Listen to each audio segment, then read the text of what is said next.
Rubén Darío nació en Metapa, República de Nicaragua, el 18 de enero de 1867 y murió en León, República de Nicaragua, el 6 de febrero de 1916. Poeta, periodista y diplomático, está considerado como el máximo representante del modernismo literario en la lengua española y considerado como muchos el príncipe de las letras castellanas. Su nombre completo es Félix Rubén García Sarmiento. Su familia paterna era conocida como los Daríos y por ello adopta apellidarse Darío. Cursa estudios elementales en León, Nicaragua, de formación humanística. Es un lector y escritor precoz en sus poemas juveniles publicados en un periódico local. Se muestra muy independiente y progresista, defendiendo la libertad, la justicia y la democracia. Con 14 años empieza su actividad periodística en varios periódicos nicaragüenses.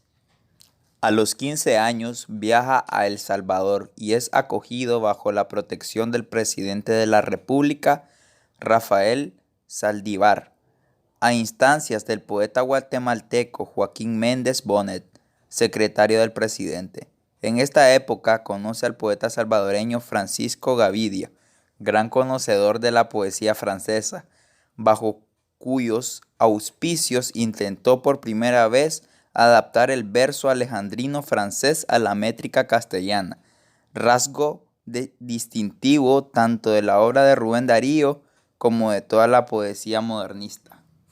De vuelta en Nicaragua, en 1883 se afinca en Managua, donde colabora con diferentes periódicos, y en 1886, con 19 años, decide trasladarse a Chile, en donde pasa 3 años trabajando como periodista y colaborando en diarios y revistas como La Época y La Libertad Electoral de Santiago y El Heraldo de Valparaíso.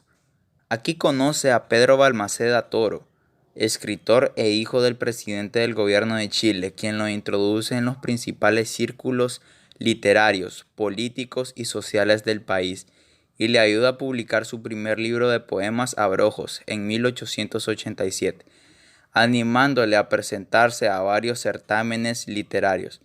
En Chile amplía sus conocimientos literarios con lecturas que influyen mucho en su trayectoria poética, como los románticos españoles y los poetas franceses del siglo XIX.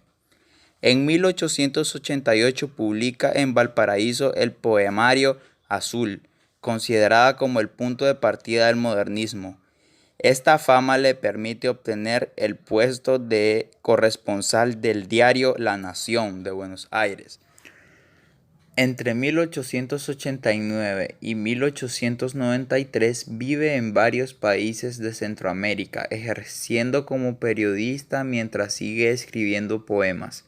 En 1892 marcha a Europa y en Madrid, como miembro de la delegación diplomática de Nicaragua, en los actos conmemorativos del descubrimiento de América, conoce a numerosas personalidades de las letras y la política española, y en París entra en contacto con los ambientes bohemios de la ciudad.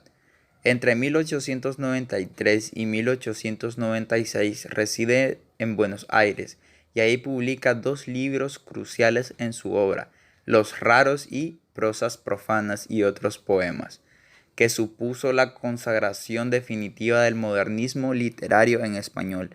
El periódico argentino La Nación le envía como corresponsal a España en 1896 y sus crónicas terminarían recopilándose en un libro que apareció en 1901 titulado España Contemporánea, Crónicas y Retratos Literarios. En España, el autor despierta la admiración de un grupo de jóvenes poetas defensores del modernismo, como Juan Ramón Jiménez, Ramón María del Valle Inclán y Jacinto Benavente en 1902. En París conoce a un joven poeta español, Antonio Machado, declarado admirador de su obra. En 1903 es nombrado cónsul de Nicaragua en París. En 1905 se desplaza a España como miembro de una comisión nombrada por el gobierno nicaragüense, con el fin de resolver una disputa territorial con Honduras, y ese año publica el tercero de los libros capitales de su obra poética, Cantos de Vida y Esperanza, Los Cisnes y otros poemas, editado por Juan Ramón Jiménez.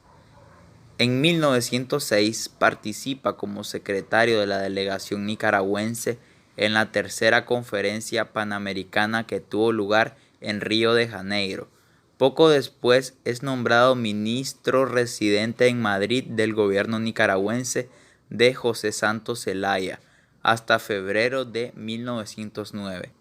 Entre 1910 y 1913 pasa por varios países de América Latina y en estos años redacta su autobiografía, que aparece publicada en la revista Caras y Caretas con el título La vida de Rubén Darío escrita por él mismo, y la obra Historia de mis libros, esencial para el conocimiento de su evolución literaria. En 1914 se instala en Barcelona, donde publica su última obra poética de importancia, Canto a la Argentina y otros poemas. Al estallar la Primera Guerra Mundial viaja a América y tras una breve estancia en Guatemala regresa definitivamente a León, Nicaragua, donde fallece.